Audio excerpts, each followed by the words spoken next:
What was it that attracted you to Africa? What did you see back then that made you decide that this is a region that's going to work? I did an analysis of the continent, the countries, the population, and I started talking with people there to understand how popular I was at that time trading. But of course, as a salesperson at that time, I was dealing with clients globally. The most passionate traders at that time were the African ones, South Africa, Kenyans, Nigerians, and they actually had knowledge. It was not just for them, a way to spend some time online or do some hobby. Most of them, they saw this as a way of make a living or something. But they were very easygoing people, easy to interact, easy to talk, friendly, passionate, and they had knowledge about the industry. And as I was going even deeper and get to know more the people, and especially some high net worth clients that we are trading, I said, okay. And at that time, Africa was not like what it is now with 250 brokers in the industry there. Everybody wants to penetrate Africa.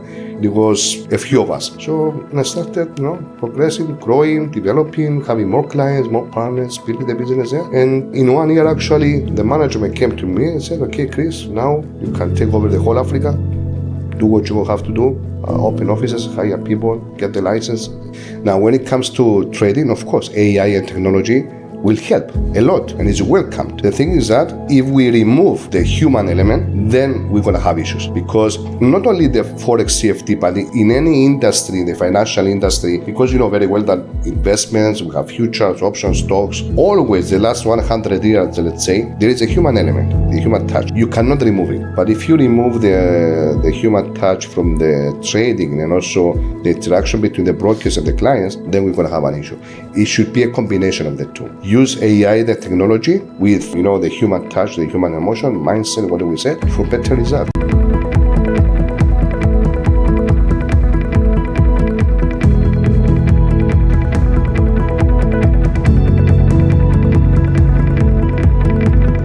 Welcome to the Financial Frontiers podcast.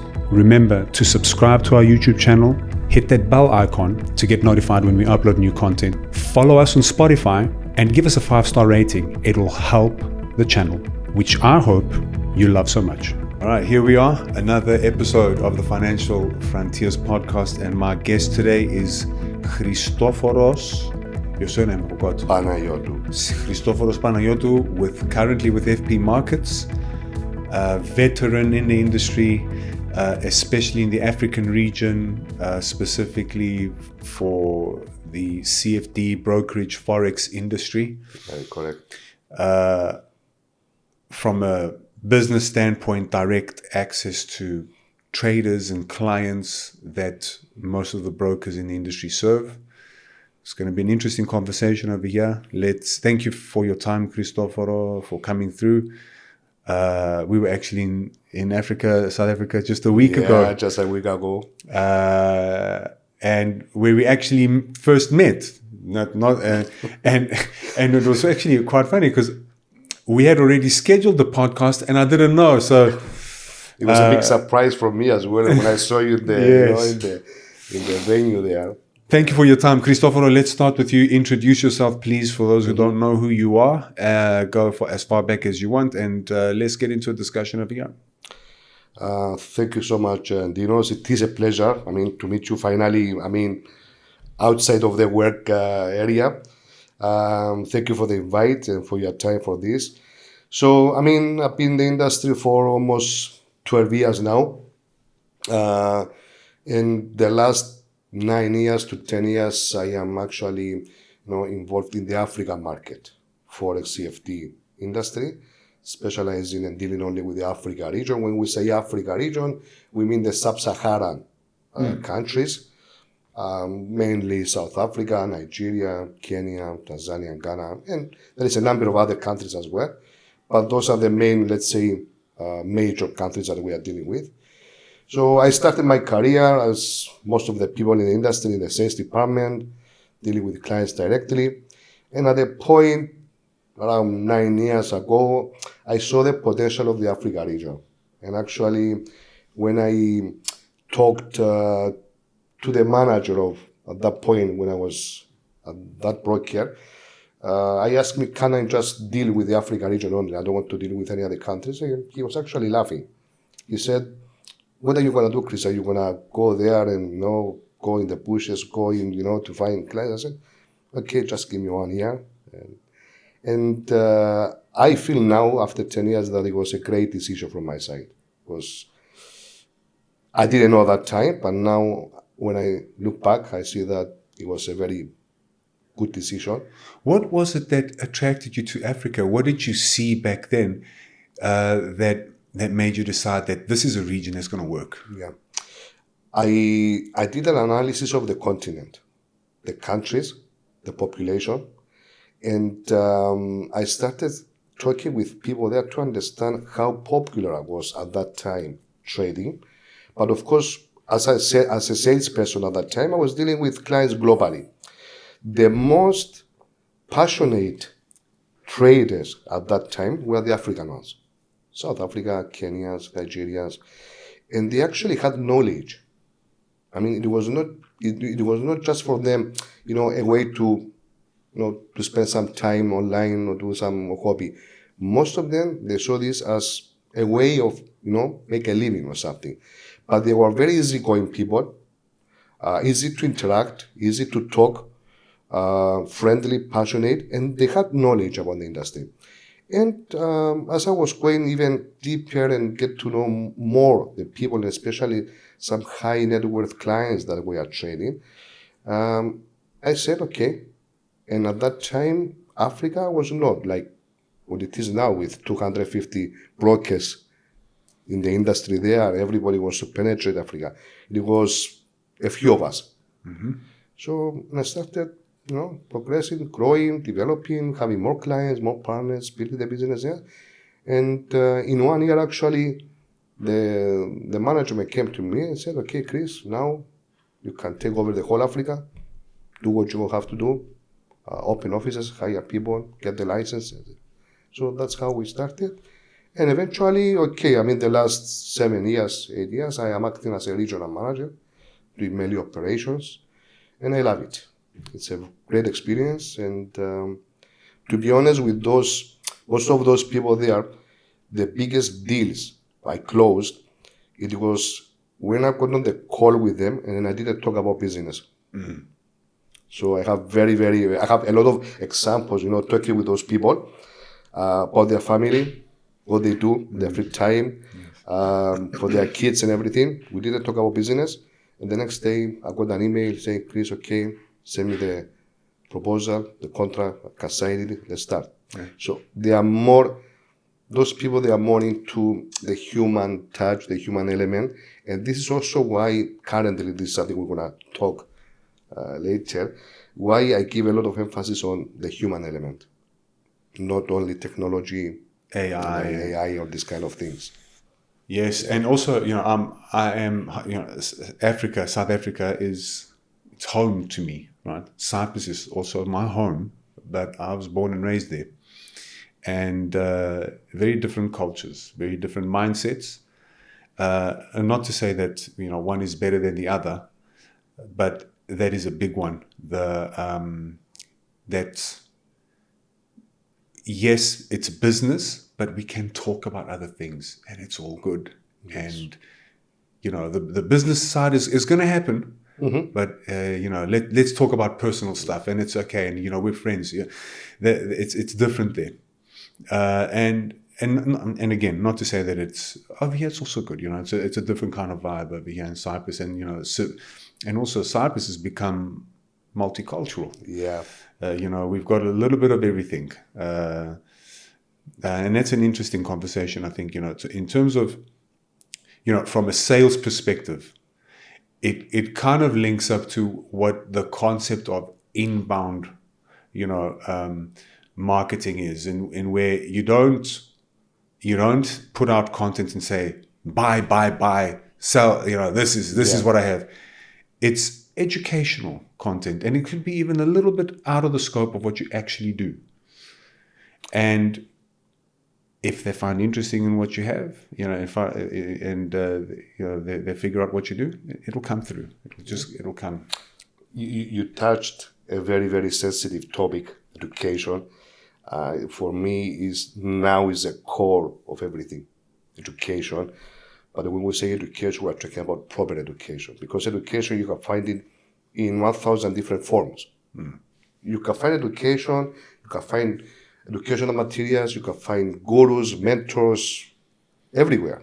Social media, even TikTok, Instagram, everywhere. But how many of them they are actually qualified to do that? So if I go back 10 years ago, when I started, and since we're talking about the Africa, things were totally different. Everybody had something to say. Everybody had something to provide, to sell to those potential traders, no matter how much experience they had. They were beginners, young generation, and everything. Unfortunately, this became a negative aspect of the industry, what all those people were offering as education. And it was something that I was always worried about, because if you don't provide the proper information, it tends to be something misleading. It's directing people to different path. Maybe sometimes it's dangerous in terms of, we're talking about investments, we're talking about money, capital, people's savings. So now I feel that is a time for everybody, and I'm talking about the industry and brokers, to change our mindset first, what we want to offer to those people, and start dealing with those people as actual people that they want really to learn, not how to trade. How to trade is easy. To open a closer position is the easiest thing. Anybody can do that. Yes. But the thing is the mindset and the psychology. Of course. Now, if you go on social media and you follow some people that they are in the industry and they talk about mindset and psychology, again, it's not enough, because most of them, what they do, they say the word mindset as psychology, emotions, but they never go deep to explain what do we mean by mindset, psychology, emotion. Explain and cultivate with those people inside, what do we mean by this? How do we control emotions? How do we use our mindset? So it's a huge topic, and this is where I'm focusing now.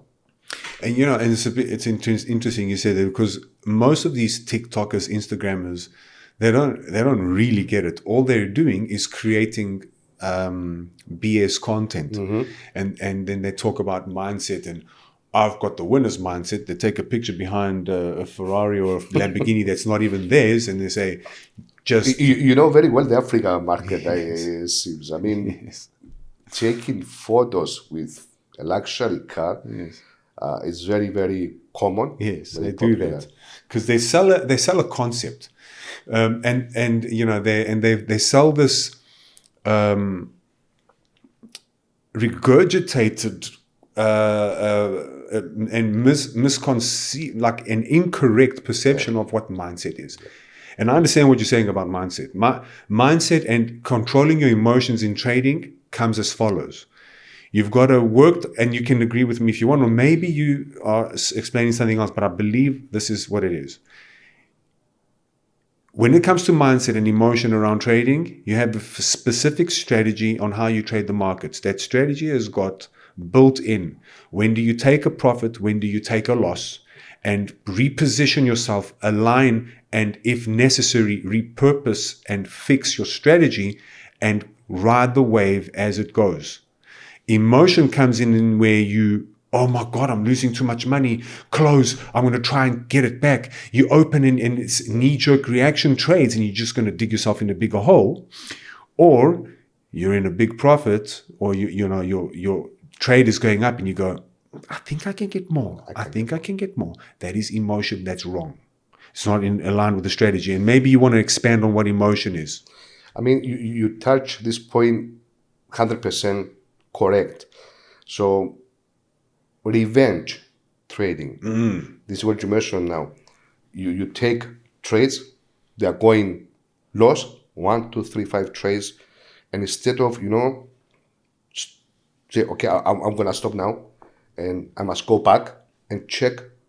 You cannot check what you did wrong, because there is no right or wrong answer here. But what you can check is go back and see For example, what lot size you choose, what leverage, what time you enter the market, what time you open the position, what was happening at that time when you decided to trade.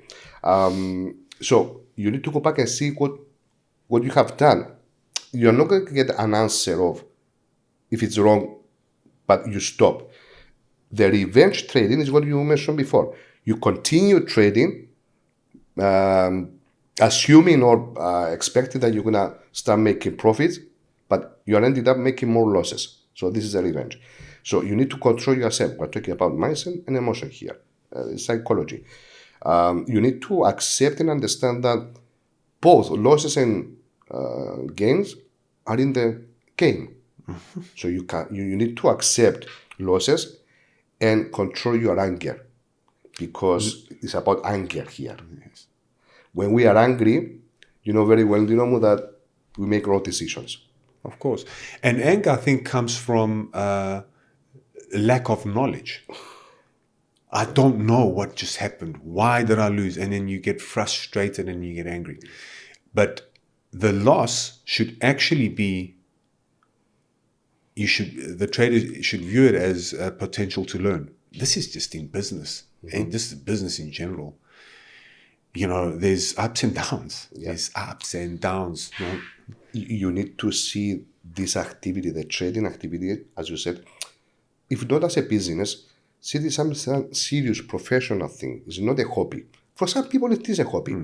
But those people that they take it as a hobby are those who can afford it. Because we have a rule in the industry, something that I have been telling my clients, traders, and partners all these 10, 12 years, that don't risk what you cannot afford to lose. Risk what you can afford to lose and be comfortable. That's easy advice to follow. Yeah. That's easy advice to follow. That should be the starting rule. Yes. And then from there, if you lose it all, it's not going to hurt your bottom. It's not going to hurt you. You're going to bring food to the table still. Exactly. You're going to be able to pay your rent. And it's not going to get you emotionally, because then when you start tapping into these other things, now fear starts to creep in, and then you'll make wrong decisions. You're not going to have the right mindset. I agree, with the right mindset to learn from that loss.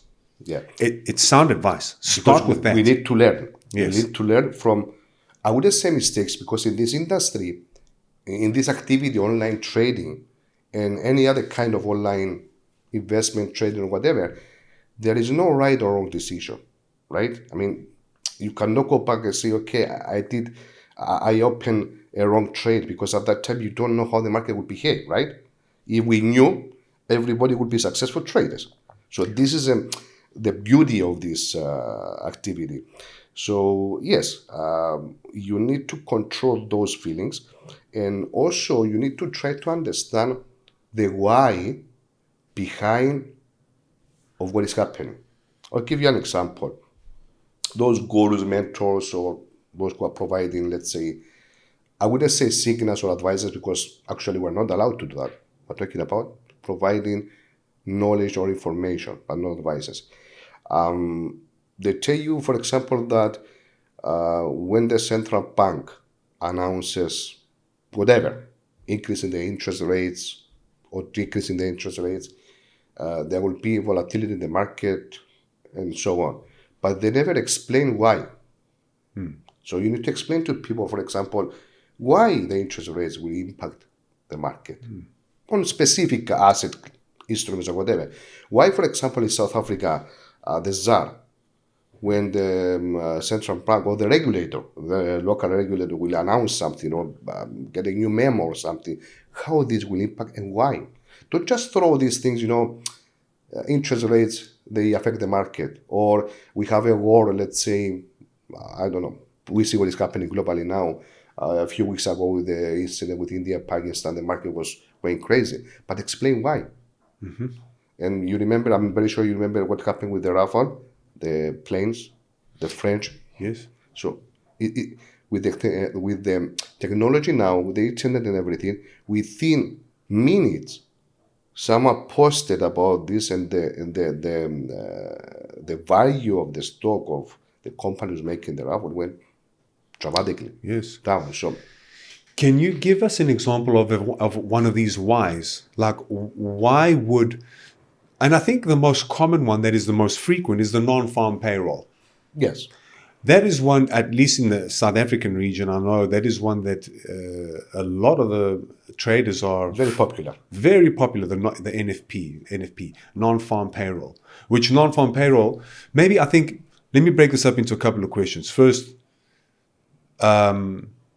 so for those who don't know, a signal is when somebody gives a specific trade, like go long on the NASDAQ, because of, they might give whatever reason it is, that's a signal. Yeah. And I know you said it, brokers are not allowed to do this.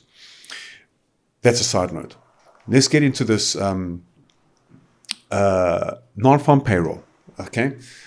First, I think maybe explain what non-farm payroll is, and then explain why would that impact the certain instruments that get volatile for that moment, if you can. I will try to make it very simple. We're talking about USA, America, dollar, which is the strongest and dominant currency. Now, the non-farm payroll, when it comes out on every first Friday of every month, okay, it creates volatility in the market, huge volatility, because it's affecting the dollar. And dollar is affecting everything. Now, why is affecting dollar? It's affecting dollar because there is a prediction of how many new jobs were created in those sectors of the industry in general. So depending on the results that will be announced, then dollar is affected immediately. And dollar is affecting all the rest as a dominant. So coming back to your question and what we were saying before is we need to understand what is non-farm payroll, when it's happening, why it's happening, why it's affecting dollar. So, for example, it's affecting dollar because if there is an increase in the new jobs created, the dollar goes stronger. So that's why it's affecting. Right. Don't say that non-farm payroll is creating volatility in the market. Yes. Explain why. Go deep. Yeah, how the dollar is affected, why it's affected, and why dollar will affect the rest. I have a question. So it's non-farm payroll. Obviously, the name is self-explanatory. It's all jobs except the farms and agricultural. Yeah. And why exclude that? Because USA is a huge market. It has all the industries, heavy industry, medium industry, low industry, tech. Yeah, tech especially. So this is a totally separate sector, let's say, of those, which is actually some years ago it was not very relevant to the online trading, the usual currency pairs, these kind of things. But for the USA, it's very important, this sector. But again, it's related to the dollar. So mainly this is the concept there. I see. But Africans, they are very, very into that. Now, there are a number of them who say, okay, I will never trade during NFP. Some of them, they want to trade, but at least they all know the risk for that. So many times they ask me, what is, okay, we cannot advise, but they ask me, what do you think, Chris, about this? There is no clear answer. You cannot say, I would say let's say my personal view, I would say usually I don't trade. Yes. So, because it's a gamble. Yeah. So let's go back to now Africa as a region, and if you've got some of these statistics and these demographic numbers, I think will be interesting to talk about. I was actually, I was there last week, and I was having dinner with a friend of mine who's got a really high position in Microsoft in the African region, and he was telling me some really interesting statistics that I wasn't aware of. So one is only 1% of the population earn more than 500,000 Rand a year. 500,000 Rand is 25,000 euro. Yeah. 25,000 euro. Only 1% earn more than that. That blew my mind. Wow. Yeah. Because that's not a lot of money, right? That's not a lot. But it's such a massive market. So even that 1%, for me, when that 99% starts getting bumped more into the middle class, there's different things that are happening in South Africa especially, and also there's a lot of problems in South Africa, but the potential is it's there because the population is massive. Well, 60 million, but so 60 and more now. Yes, very high unemployment, 45, 60, 50%. What is unemployment? I think it's between 45 to 60. Yes, Something which is that's crazy high. And I think to kind of sum this up, do you know these numbers? Are these the statistics? And I'd like to know South Africa compared to the other African countries which you're involved in.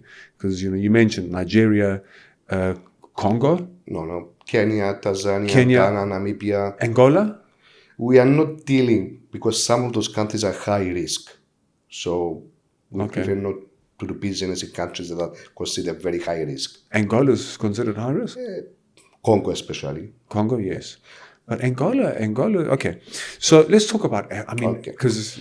You're absolutely right on that because, now, let me start by saying that most of the people, especially, let's say, in Cyprus or in Europe, when they talk about Africa, they are mainly referring to South Africa, the country. Right. This is wrong. South Africa is the most developed country, huge potential, huge problems, but there are so many other countries that maybe they have the same potential or bigger. Nigeria, for example, we're talking about 220 million. Massive. 4 times South Africa. Yeah. It's like 4 times, 4 times bigger. 4 times. And huge country in terms of, size. Yes. Then you have countries like Kenya, Tanzania, Ghana, Namibia, Ethiopia, Zimbabwe, Mozambique, Uganda, Rwanda. We are talking about 45 countries that they have an average of 40 million people. All of Africa is 800 million. Very correct. So even that 1% that you're saying is huge. Yeah. It's huge. Now, I believe that if those countries were more, let's say, they were taking in their hands their future and the resources they have. We know very well that Africa continent is the richest continent in minerals, in gas. Nigeria, they have oil. They cannot take advantage because it's not only to have oil, you need to have the infrastructure and everything too, So we're talking about diamonds. Yeah. It's so rich. Unfortunately, I don't want to go into in the politics discussion. You understand very well what I mean. If the people were allowed or they were given the chance to exploit all this wealth they have, Africa will be the top continent. Now, geographically, and what you said about the 1%, yes, for the brokers, maybe this 1% is more than enough to do business. And then you have all the rest, 99% or let's say 90% with different, let's say, categories of trade of people in terms of how much money they make per month or per year or whatever. And now because the online trade is CFD Forex, it gives you the ability to trade with $5, $1 now. That's why there are so many people trading. The percentage of people trading, it doesn't matter how much they trade, it is higher than most of the other continents. We consider it as gambling. For me, it's not gambling because we have gambling and we have trading. In some other regions, gambling is very, very popular. In Africa, trading is more popular. Wait. iGaming in South Africa is huge. The last 3 years. Yes. It's becoming part of the industry now. There is a lot of coloration and a lot of, interaction between the two. But I believe that still Africans, they are more into Forex trading. Now, the other thing is that we are talking about different kind of traders. We have the new generation, you have the older generation, you have my generation. So we need to understand how those different generations, they are acting or they are interacting in the industry. They have knowledge, this is for sure. Yes. They have knowledge about the industry, they have knowledge about the financial, let's say, landscape globally, but they lack what we said before, how to do proper trading, how to control emotions, mindset, these kind of things. So again, yes, it's a huge aspect. Let's walk into this a little bit about the education, because you've been involved in education over the past decade, and I would be interested to know, how has that evolved over the years? How was education, back then? Because you're talking about 10 years ago. I was also in a brokerage firm back then, and I was telling them, because it was obviously my old home, and I was telling them my perspective was South Africa is a really good location to promote this, because, but I took it from the perspective of the risk-taking approach, right? So the risk appetite of and that's baked into the culture. This is what my perspective was, and it was rookie. I mean, there weren't many brokers back then. I'm talking now 2015, 2014. I was telling How many brokers were at that time in Africa? Not many. There weren't many. And I mean, one of the biggest brokers in the region, which eventually became a customer of mine after I left the broker, and I was serving the biggest broker in the region. They had started around 2015-16, the biggest broker. I was serving them in around 2019-20. But yeah, I mean, that whole territory was open, up for grabs. when I was telling my previous employer, JFD Brokers, I was at JFD Brokers before. Let's get in there. But you cannot know. For me, it wasn't a super educated, informed thing. It was just a gut feel. Yeah. I guess, for you as well, you saw something there, and I would like to know, how has the education evolved? How has it changed, as a region back then to what it is today?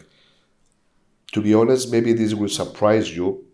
And actually, this is something that I worry about, and I feel that it's not good, it's not enough. The education has not changed. Brokers, they are offering the same kind of education, the same kind of approach like we used to do 10 years ago, 8 years ago, 7 years ago, when I started in the Africa region. I mean, 100%, that was 2016, 2017, let's say. We still see the same pattern.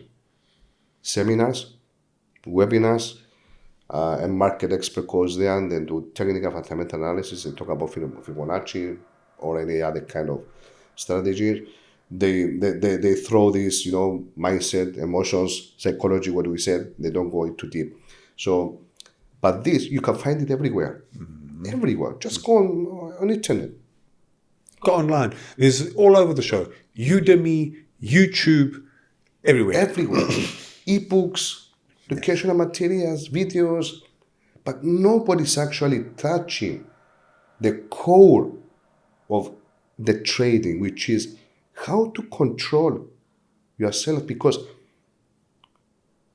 it's not if there is a robot, an EA trading, okay, still you are controlling, right?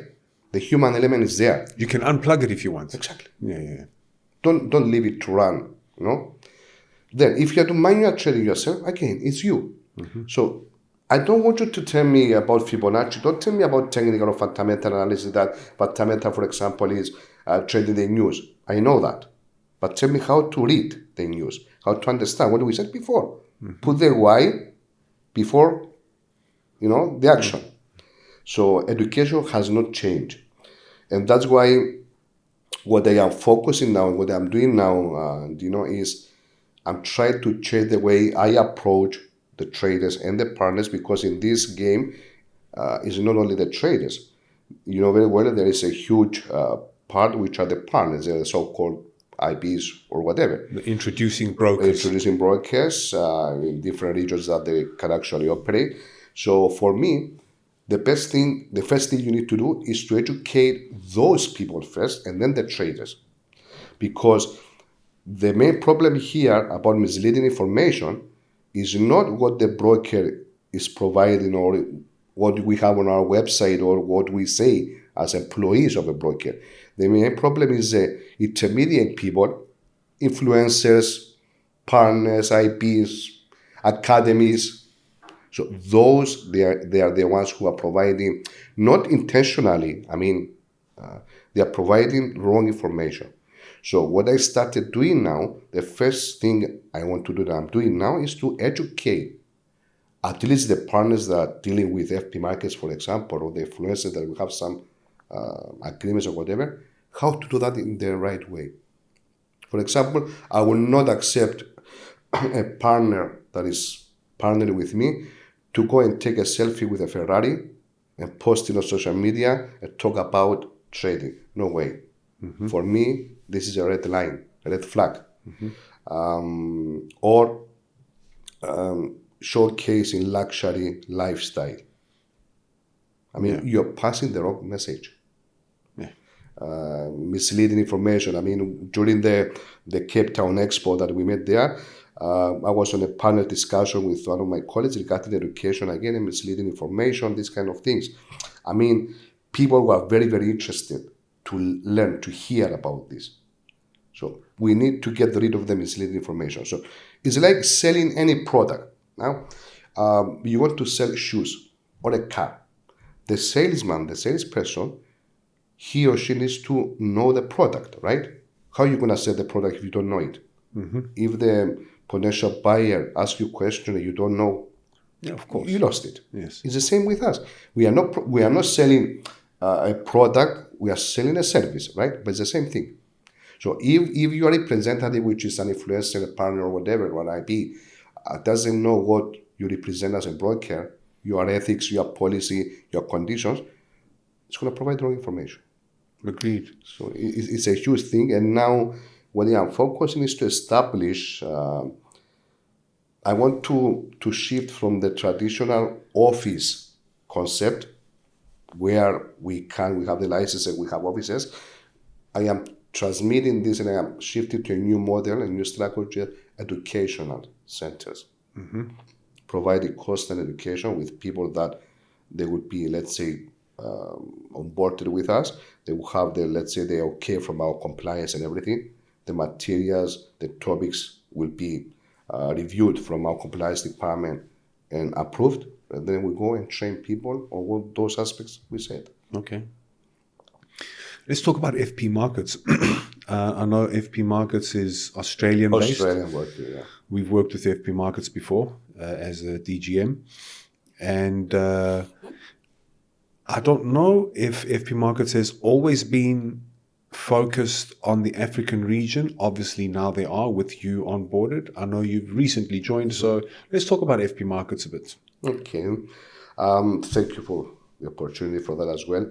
Now, FP markets in the industry for 20 years now. Actually, it's our 20th anniversary this year. Happy birthday. Thank you. And I don't know if you saw, we had the cake cutting at the expo as well. I missed it. You missed the cake. Yes. You missed the cake. But so for a broker to be 20 years in the industry, it means a lot. Now, they were not actually focusing on specific region. It was a global thing, But lately, because they decided and obtained the license in South Africa, the Kenya CMA license on this Africa regional regulatory bodies and licenses, they decided to focus on the region because most probably they understood, they saw the potential of the region. And that's why I came, in the scene with FP Markets, mainly because of my experience there in the market. And I will use the word again, properly focusing how to penetrate and how to develop and grow the business there, because we separate now South Africa from the rest of the Africa region. Now, I will explain why. South Africa, as a market, as a country, it has a lot of challenges now. It's saturated. There are so many brokers there, local, internationals, with a license, no license. It's crazy. It's a mess. It's a mess what is happening there. Sometimes I'm wondering, it's like, I don't know, there is a small, I don't know, sheep and we have 20 lions trying to, get a piece of it. yeah. So, and most of the brokers, they are neglecting the potential of the rest of the region. So you need to distinguish and understand what are the challenges in each country. Yes, it's a region, but each country has different, let's say, issues, challenges, Of course. expertise.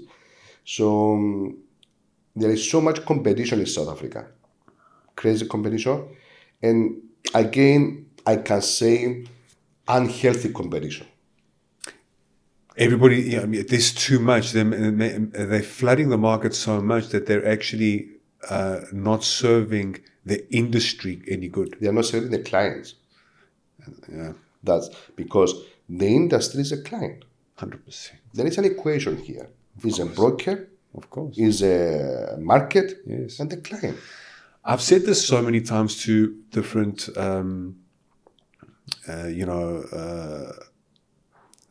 participants in the industry, people that we work with, associates, partners in the industry, all these B2B, providers and fintech and whatever, and brokers, all of us who are doing really well, let's call it, in the industry and acting all macho, Yeah. right? We're nothing without the trader. You got to look after that trader. If there's no trader, there's no business. There's nothing. There's no meta quotes. There's no DGen. There's no FP markets. There's nothing. There's no bridge solution. And these are good businesses, respectable businesses. We've created amazing technologies over here, but we're nothing without the trader. I couldn't say this in a better way. You have described it exactly as it is. Without the traders, there are so many sectors, companies, from tech to anything, the bridge, the liquidity providers, meta costs, as you said. We're talking about tens of thousands of people working.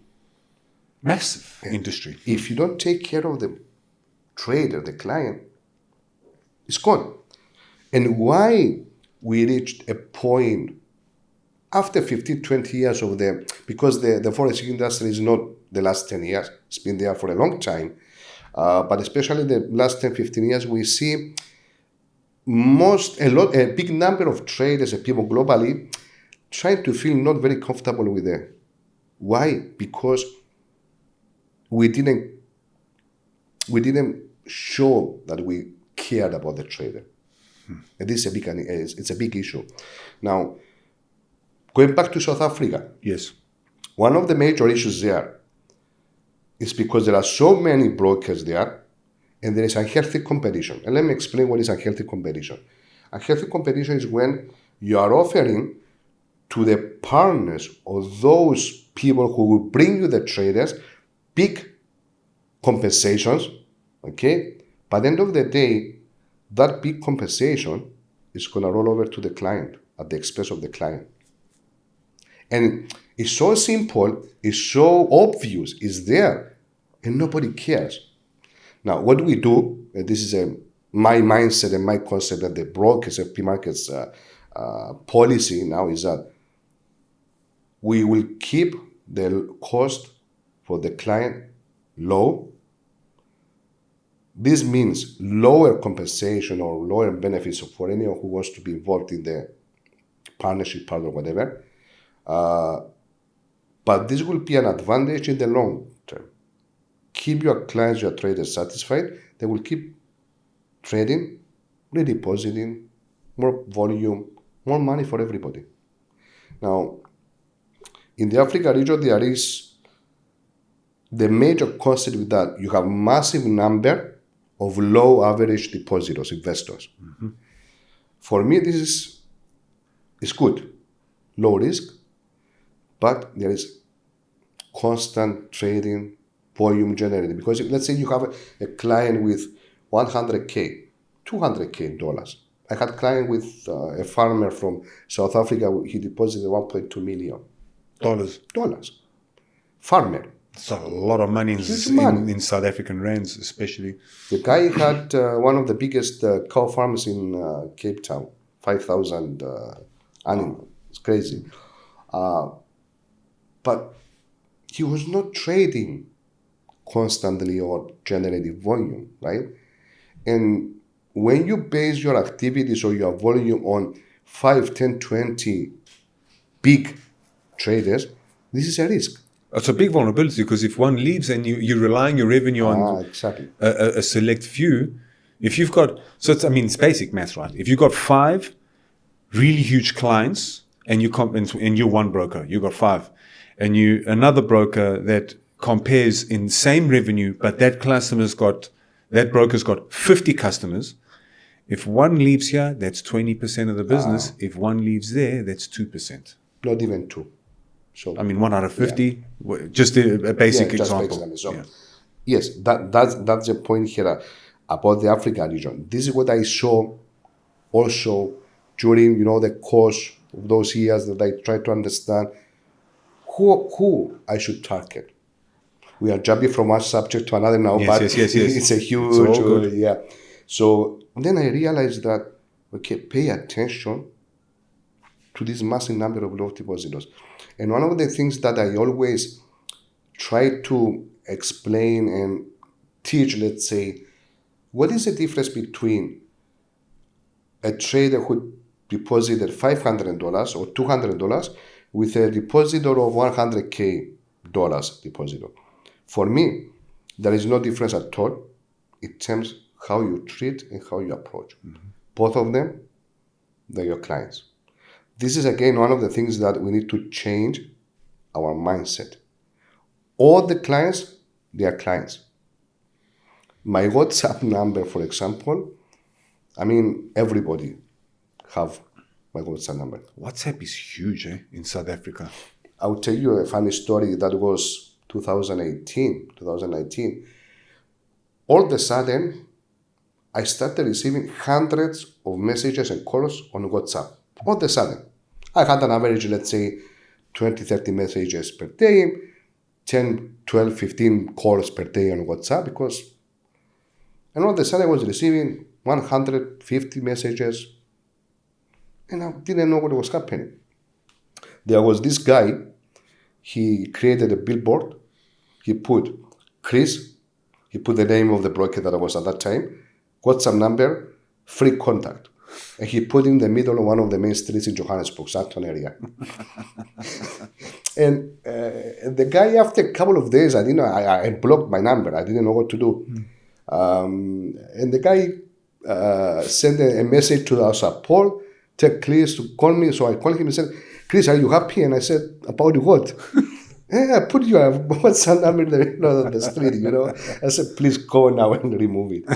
So for me, what I'm trying to say is that I want to have the direct contact with everybody. No matter how big or small you are my client. I treat you the same way. And actually, it was something that it helped me to grow in this industry. Because those people, the culture they have, by just telling them, sir, or how are you, my friend? How are you? It's totally different. Yes.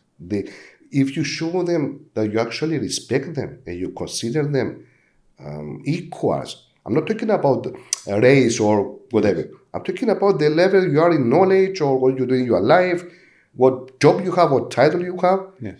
they love it, they embrace it, they become more friendly. So, yes, I mean, it's a huge part of the industry, how you approach people. And it's related to education. Right. And so let's just go back to, you were talking about the AFP market strategies, that yes, South Africa is a region that you're going to focus on, but you're not going to turn your eye on the rest of the African regions. I guess one question is, you can't use the FSCA license to onboard a customer, or can you, to onboard a customer from Nigeria or from Congo, for example? The FSA license, no, it's for the South African client. Just South Africa. Yeah. Now we are going soon live with the CMA license, the Kenyan license, for the Kenyan client. Okay. Now the rest of the countries, they can go on Seychelles license or any other. Okay, so it's what's recognized as an offshore, let's call it. The thing is that there are periods that we have more volume combined from a group of other countries like Namibia, Botswana, Uganda, compared to South Africa or Nigeria, because they have less volume, less deposit, let's say whatever, but we're talking a number of countries. So if you make, let's say, even 50, 60, 80K per month times 5, 6, 7 countries. Of course. Why not? Why not go there? Yeah.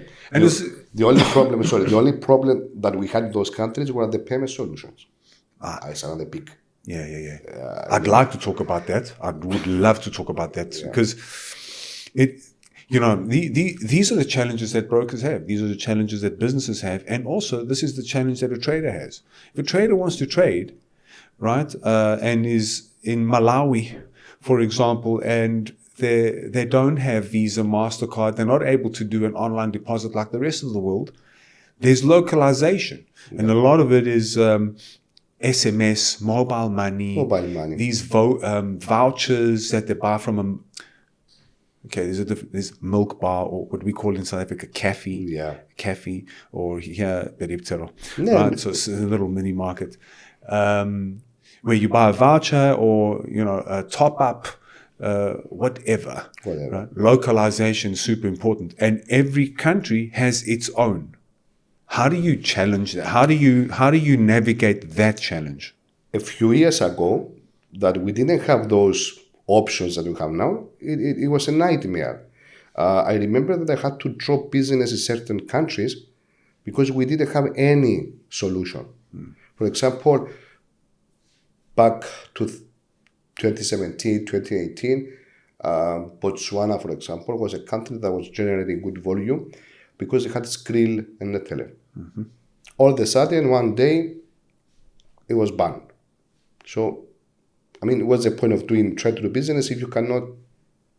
Yeah. So, then the last few years, we have in some countries like Kenya, Tanzania, Ghana, a few more now, which are very, very potential markets, very potential. And to be honest, I am focusing more on those areas now. Tanzania? Kenya, Tanzania, and Ghana. Ghana, for example, has higher average deposit than South Africa. That is blowing my mind. I don't know. Oh, yes. Wow. Oh, okay. It's much less traders, but the average deposit is higher. Really? Yes. Ghana is an amazing country. Okay. Do you know Lesotho? Of course. You know Lesotho? Yeah, in South Africa. Yeah, it's a small kingdom within South Africa. Again, there were periods of time the average deposit from Lesotho was higher than the South Africa. Those are in Lesotho. What payment gateways do they use? Because it's the same banks. Same, right? It's the same banks. Same. Whatever you have in South Africa, you have in Lesotho. So there are so many things that I can tell you about the different countries there that most probably will say, Chris, you're exaggerating. No. This is a fact. This is what is there. And another very interesting subject about the payment solution.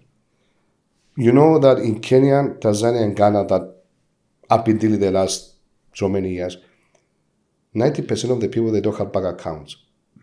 They're using mobile. Yeah. And there is a case study now from West, how those countries, they manage to have a normal economy without banking system. But explain that to me a little bit so that I can understand. Because I have been explained this, I've forgotten. It's mobile money. Okay, what's the first It's of all? telecoms. What is the currency? Telecoms. Telecom provider. MTN, Tigo, Airtel, M-Pesa. The most popular one is M-Pesa in Kenya and Tanzania. And so there's an amount of money, there's a currency that exists on your account with the telecom provider. Is your currency local currency? You transact everywhere from Beriptero to buying Milk, coffee to anything. any supermarkets to through those telecom providers. That's how it's mind blowing because it's not a bank account, and whole economies are sustainable and growing without the banking system. Now, I was reading a very interesting article about this from I don't remember the name of this guy, actually questioning how those economies survived and they are growing. And we have economies like USA, Europe, with all this banking rules. huge cluster of and rules and things. But I So don't what know. is the question here? I mean, which one is... Yeah. So it's crazy. It's crazy. It's just how humans figure out how to, engage with each other by whatever means they have. But it's working. It's interesting. I don't think the European Central Bank is sitting and looking at this, if anybody is saying, oh no, we're at risk. I don't think so. But Maybe what they are doing now, they try to understand. it just seems more efficient. I don't know. If I had to just think about this, why have a whole other system? Call it banking. Everybody needs a mobile. Everybody needs a means to, communicate. And just on that same network, just have the currency there finished. Simple as that. Yes. But okay, what is behind all this is what the governments are gaining from this, what they are losing. This is it. You know what a big thing is, and just as I'm thinking about this, here's a big one, right? The banking sector is super important, highly regulated. What's happening in Africa is this massive responsibility lies in the telecom provider. Mm-hmm. And I don't think they've got measures in place. How are their capital requirements, their risk managed? Yeah. Is the central bank managing the telecom provider in terms of clients' funds and things?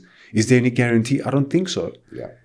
And that's a big risk for the whole economy, because if you've got a mismanaged telecom provider, look, we're taking an extreme example, but telecom provider is not going to go anywhere. I mean, you need the telecom provider, especially the big established ones, massive businesses. But let's take an extreme example. If any of them go down, not only is it an issue, for the communications network, now also all that money, what's happened with that?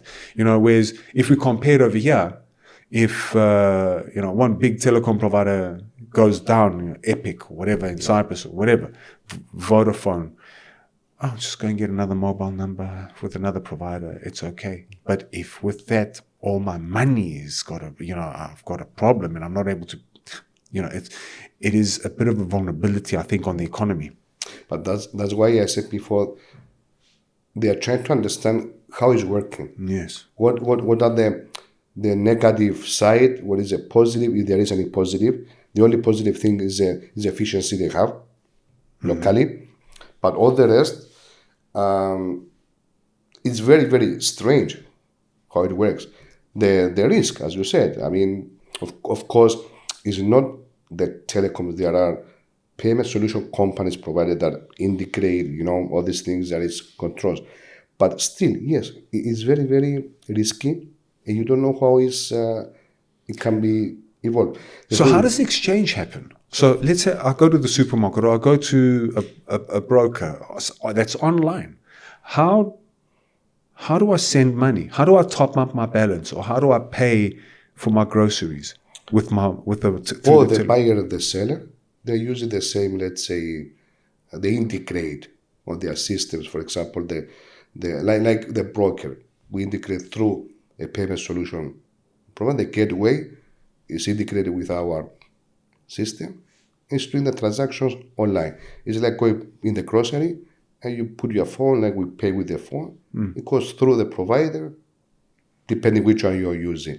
So there's some kind of an app that is an NFC. You tap a card where the card's linked to the bank. You're tapping a card which is linked to your balance on the telecom. It is an app, yes. Okay. And now, going back to what we are saying before about the different countries. So you need to, what we are doing now is that we focus more on the countries that there are legit payment solution options, which are not under any, let's say there is a FATF, the risk, the list of the countries who are added or removed as high risk or whatever. And you do business where it's legit to do business. And FATF is the US no, not FATCA. No, it's not the not US. FATCA. It's more European. This one is FATF, I think. FATF. Okay. This is a list where they add high risk or put them on the medium or low risk, depending. Now, still you can do business depending on what, but it's up to you as a broker as well, how deep you want to go. Okay. So all those countries are very potential, huge potential. There is a very increased appetite from the people there about online trading for different reasons. Now, our role should be how to enter the markets, but not like what we used to do 10 years ago or 5 years ago. Okay, let's go to this country, let's do a seminar, let's people to know the name of the broker, give them easy access, they start trading with us, we don't care if they lose or whatever.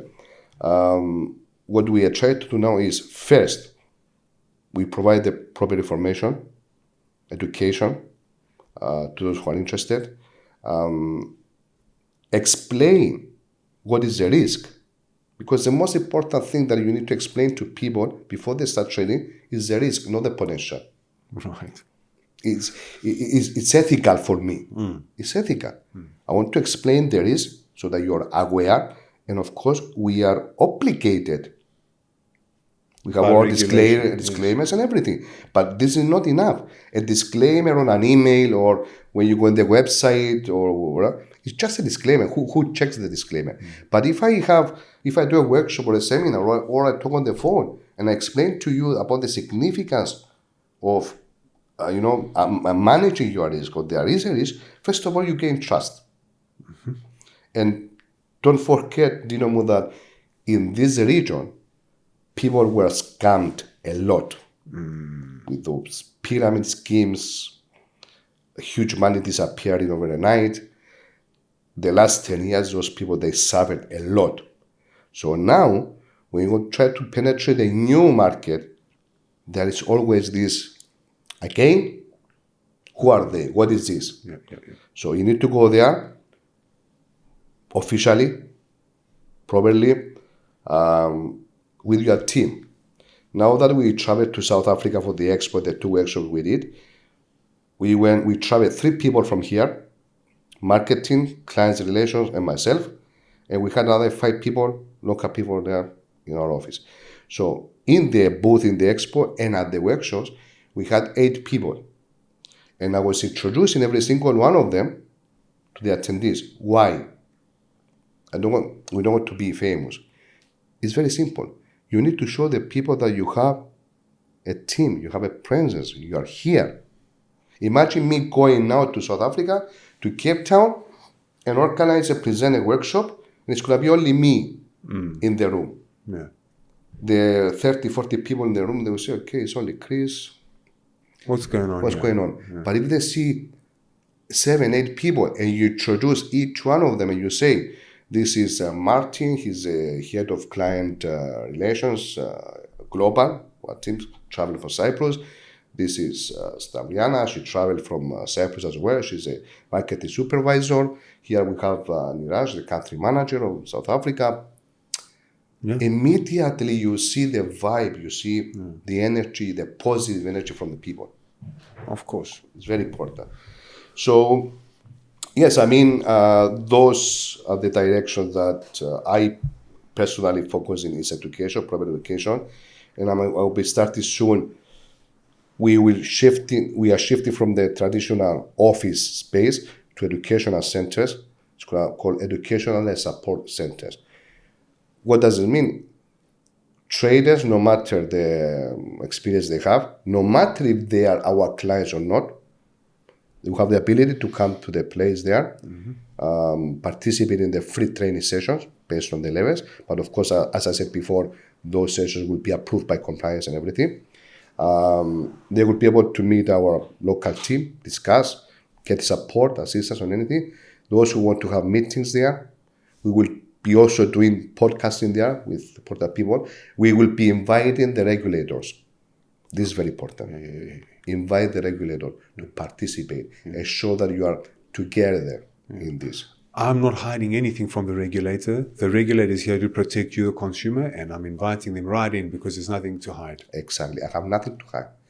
Everybody says about transparency, right? So, transparency is a word. You put in all your disclaimers, you put in all the posts that you do everywhere. But explain what is transparency. What is transparency? Bring the regulator there. They will say who we are. So I give emphasis on that. And also I will be starting very soon sessions regarding is a motivational speaker, let's say, style, but it will be focusing only on the emotions of the traders. Because it's very important to help people to control, like what you said before, the early stages of this discussion about the emotions, how you control them. Someone most probably lost a significant amount. He's angry, frustrated, he's going into depression. So those people, someone needs to help them. Talk to them. Make them feel that it's not the end of the world. Make them feel that they have the choice either to never trade again, but if they decide to go back to trade, this time, do it, manage your risk. Conservatively. Exactly. So this is the model and the structure I will be focusing. And of course, there is a number of other things that you can do. You need to do a research in each area, in each region, each country, in each city, about what kind of people you have in terms of financial status. Yes. So what kind of instruments are they trading? And does it vary between the different African countries? The most popular are the currency pairs, the major ones, gold, of course, metals, and indices also are popular in Africa. But of course, gold and pairs are the most popular one. But I see lately that people, they try new things. They want to try new things. The problem is not that they want to try new things. The problem is that, again, they see someone posting on TikTok or on Instagram, something about, I don't know, an exotic pair. They try to do the same without having any understanding. So again, it's where we need to step in and try to explain to people that there is always a way how to start, how to penetrate, how to progress, how to proceed on that. It's like everyone in our life, right? No, of course. 100%. Yeah. Christopher, we've been talking for a while now. It's been an hour. Already? Yeah. Okay. 1 hour's past, yeah. It really flies. We touched on, I think, a good, a broad scope, especially the African regions. A lot of really insightful things here that was said about Africa specifically. We didn't get into AI much. You gave your perspective about AI. I think that also ties into I believe your opinion of AI is there's got to be a human element, and the emotions part of it is not going to be replacing. AI is not going to be providing much over there. But I think let's get into some closing comments here. Yeah. If you want to expand a bit on the AI topic, let's do it. Very interesting topic. Yes. Very, let's say, unclear area. For a number of people is frightening because, what we see on social media, on scientific fiction, films or videos or whatever. For me, it's not frightening. What we have to do is to put some limits and some, draw our lines. Now, when it comes to trading, of course, AI and technology will help a lot and is welcomed. The thing is that if we remove totally the human element, then we're going to have issues. Because not only the Forex CFD, but in any industry, in the financial industry, because you know very well that investments, we have futures, options, stocks, all these kind of things, always the last 100 years, let's say, there is a human element, the human touch. You cannot remove it. You can remove the human element when you are manufacturing something. Mobile, you have the robot there in the factories. Okay. Again, you are removing people. If you think about it emotionally, it's not good, but it can work.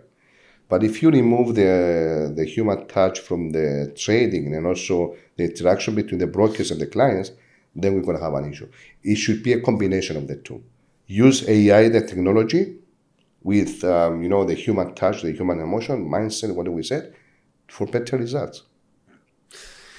The future about with regard to AI, especially in the past, 2 years, the way it has escalated, it has already impacted many industries. I'm trying to understand how exactly it's going to be in 5 years, because I've had a lot of discussions about it. Many have got the same theory as you. You're always going to need the human side. There are many that also say, that human side that's needed is replaceable by AI.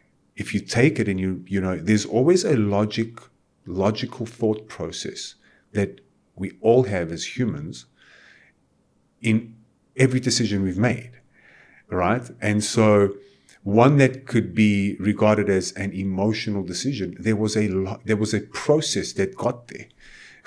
So it's a really interesting discussion. And and when we talk about AI in the financial services industry, what we're really talking about is automation. That's what we're talking about. And automation is not new, especially in this industry, especially on the institutional side. Yeah. There's been, the automation's built in. Humans have created automation around what to do when the markets change in a certain way, and there's these, let's call it, fixed rules. What AI is a very sophisticated tool around automation, which is getting better and better and better and better. Yes.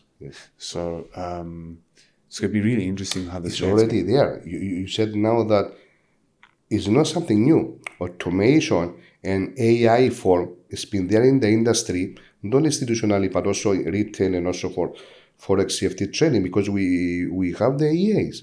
The expert advisors. Yeah, exactly. It's there. Yes. But what the AI is doing now is more advanced. It's running more, because we're talking about algorithms, right? So it's running more advanced. So yes, at the point it will most probably will replace everything. But still, someone needs to plug and unplug this. You still need to be there. I don't know if you notice that when you try to ask something on ChatGPT, if you ask please, and if you don't say please, do you know that you get two different answers? I haven't actually noticed. Tried it. I will. That's really interesting. But this, the please and the thank you, all of this, I have something to say about that as well. I never actually tried the difference, but what I was thinking is the following, because I use me and many Everybody use ChatGPT, and I picked up something. I said, I am in this habit of being polite, even to this AI. I know there's no human here. I always say please. I always say thank you. It's just built into, it's not fake, right? And I'm applying it even on the AI. And I was wondering over here, how many people, could this be an opportunity to reflect someone's true character? Because, if somebody says please to you, and then they go to the ChatGPT and they know that there's no human there, and they just give the question straight. Yeah. Is that reflective of a person's character? It was just the thought process that I had. No. I like what you're saying now, because yes, if I'm a person that I always like to say please, thank you, and then I don't do it, even if it's a robot, it means it's against my character. Yes. This is what you mean. Yes. But on the other hand, though, I found myself in a very weird situation saying please and thank you to a screen, Yes, but I noticed that when I was asking, please provide information for this or analyze this or give me a better, more formal, let's say, I was getting a very, very detailed, when I didn't put please, I just dropped the message. It was smaller or more, not that. Wow. I didn't know that, but I'll give you what I think why that's happening. It's tone. It's tone. And the AI is picking up on that tone because it's got this massive corpus of examples that it follows. Yes. So if somebody has said please and thank you, their tone is more polite and they're open to having a more kind of detailed response. I'm just guessing. If it's a straight, give me this and that, they keep the tone. The AI will respond in the same tone and say, here's what you want factually, step by step. It's a more streamed, efficient, straight to the point response. But not because the AI felt emotional. No. Yeah. Oh no. Okay. Not my friend. Because you said please, I'll give you a better answer. I don't think that. But don't take me wrong. When I say there is a difference, I'm not talking about that huge difference. But if you actually take a very close look at the two answers, you're gonna find some differences. Now the question now is emotions again. Yes. Because I feel that it will be replaced. But when? In 1 year, 2 years, 5 years. So it's a very, very interesting topic. Yes. We cannot speculate. We can say whatever we see currently, but we see constant updates of these versions and everything. And for some people, it's frightening. For me, it's a combination of the two. So I don't know. Maybe we try to get the positive things and that will help us. Yes. But at the same time, I see very often lately people replacing themselves with AI. And I explain what I mean. I use a lot LinkedIn. Mm-hmm. This is a professional social media, let's say, platform for us. And I did this sometimes myself. I was making a post, a caption, content, whatever. I was using my own language, my own level of knowledge, or in English grammar or whatever, name it. And a couple of times I used AI and I saw the difference, and it was not me. Mm-hmm. And I see this in other people as well. Yes. So maybe we need to control a bit, because you're becoming someone else. I agree. But I also do that. Everybody's doing this. Everyone. Right? What I try and do, this is what I personally try and do. AI, the ChatGPT and AI generally, it's a tool to improve. You got to embrace it. What I do is I compose my message as I want to write it. Mm-hmm. I feed it in and I say, fix this for me. Even spelling mistakes. Yeah, the spelling. Yeah, maybe. It fixes the spelling, and then I say, give me a grammatically better version. It changes the grammar. If it is more or less how I would have spoken, I would take it and I'll post it. If it is not the way I speak, if I see that that's not, I wouldn't be able to speak verbatim on the spot with the way it composed, I'm not going to post it.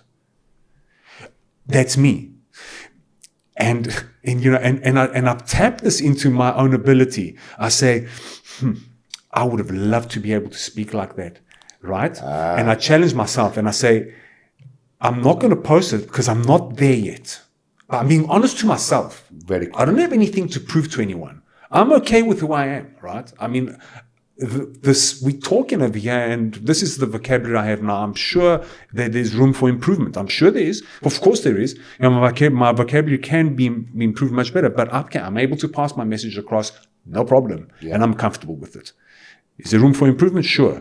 So I use the ChatGPT and I say, okay, I think I can get there with a little bit of, I'm not too far off, I'll post it. If it's too far, if it's way, I won't. Yeah. And when I feel comfortable, that's just me. Right.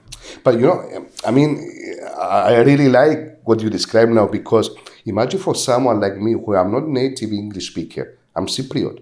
You can understand from my accent, right?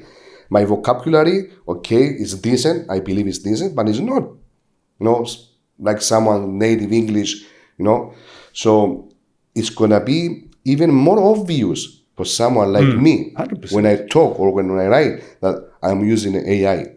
And it's what I said before. It's about me. So sometimes when I did that, and I saw that it wasn't me, it wasn't Chris that people know. The clients and the partners, they know Chris, the way he speaks, the way he talks, because I'm a passionate person. I mean, I believe that my passion in the industry and the way I talk to people, it was something that, it was my mark in the industry. Right. And I don't want to lose this. Yes. If I go into that concept of using only the AI, the vocabulary, or the very sophisticated words, is not Chris. Right. So whatever I have built the last 10 years, easily you can lose it. And you'll lose credibility. Exactly. Because then people want, authenticity. Authenticity is a big thing. I love that conversation we just had. This is a good one. I'm going to tell Andrea to look at the end of this. We need to post this one, because we need to create a short on this, because it's a real conversation. Everybody's doing it, and I think you don't want to use it as a tool to improve yourself, not to replace yourself. Not to replace. That's for me the bottom line of everything. Yes. Not only AI, any technology. Yes. Don't push away your identity. Exactly. Be comfortable with who you are. Use it as a tool to improve yourself. But yeah. Don't replace. But end of the day, if we use AI for everything, most probably in 20 years, people will be born with no brains. Yeah. You know very well that people, our structure, our body, everything, it's been evolving throughout the how many thousands of years based on, on which continent you are, which climate you are, okay, how the way of living. So why do we see now kids, they are born in 2-3 years, they can download YouTube? Yes. It's because of the evolution. Yeah. So if we keep replacing everything in 2030, okay, maybe 50 years, 100, people will have no brains.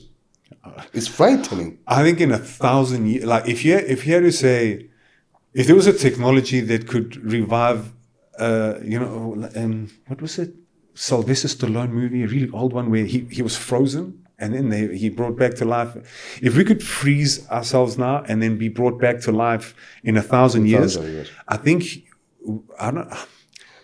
you won't recognize humans. You say this is not human. I feel, apart from that, I feel that immediately the body will switch off itself. It will not be able to adapt in that new concept, because it will see something that is out. Why? The brain. Okay, we are going to other discussion now, but it's interesting. Discussion. Why, for example, we are talking about the universe, infinity. There is no start or end. Now, the brain is controlling this thought because If the brain didn't control this thought, everybody will go crazy. Right? This is very important. So the brain is structured in a way to control you, not to lose about death. We are structured in a way that we know one day it's going to be the end, and we are not panicking because there is something here controlling that part. So if we do what you say now, to froze ourselves and wake up in 1,000 years, the brain will not be able to control the situation at that moment. So most probably it will switch off. Yeah. So yeah, maybe I'm a bit, I don't know, maybe I'm exaggerating, but I think a lot about the strength of the brain. Right. And here's another one, and I think we got to wrap it up. So humans, obviously the smartest species on the planet. We've done amazing things. Technology is advancing so much. AI, incredible, blah, blah, blah. You can never beat Mother Nature. Never. There's so much depth there that we just cannot comprehend. You can't. You're not going to be able to beat Mother Nature. Never. Never. No matter how AI or technology will advance. Never. And I believe this is when you talk about the religions or God, the existence or whatever, people, they think they have different ideas. But everything to me comes to this, the Mother Nature, the core, the energy there. We're trying to figure it out. We got microscopes and we're going in depth and the atoms and space and we just don't know. There's no way. No way. And that's I think is related to everything we do in our life, both professionally or personally. So I think that we should take a step back from all this that is happening lately and see who we are truly, what we want from our life, and to relate this and to wrap up everything with our industry, what we have been discussing. And the reason we are here is that even if it is an online activity behind a screen, still my focus and FP Market's focus, and I believe this should be the focus for everybody in the industry, focus on the human element as well. Keep it there. Yeah. Provide education, provide good trading conditions, low cost for the client, because the client is the most important component in this equation. Avoid misleading information, avoid all these fake things that you see everywhere. Try to regulate things a bit more in some areas, because there is a vast area in this industry that is not regulated at all. Everybody can say whatever they want. Everybody. Yeah. I can step out of the room, take my phone, make a short video, and I say about your USD or whatever gold. But am I allowed to do that? Should I be allowed? Do I have the qualification to do that? Do I give an evidence of what I am saying? So those are the things we should be focusing as brokers at the industry. Love it. I think that's a good conclusion to this. We shouldn't lose touch of the human side. Of course. Christoforos, thank you so much for your time. I mean, it was an amazing discussion. Over 1 hour. More than an hour. Yeah. How long have you been here, Andrea? Yeah, we smashed it. Oh my God. We smashed it. We did a good one. Thank you so much. Thank you for your time. Thank you. This is a good one. I hope we will have the chance in the near future to say more about AI and emotions, because it's something that we'll be focusing a lot now. So thank you very much. And that's a wrap. Thanks so much. Thank you.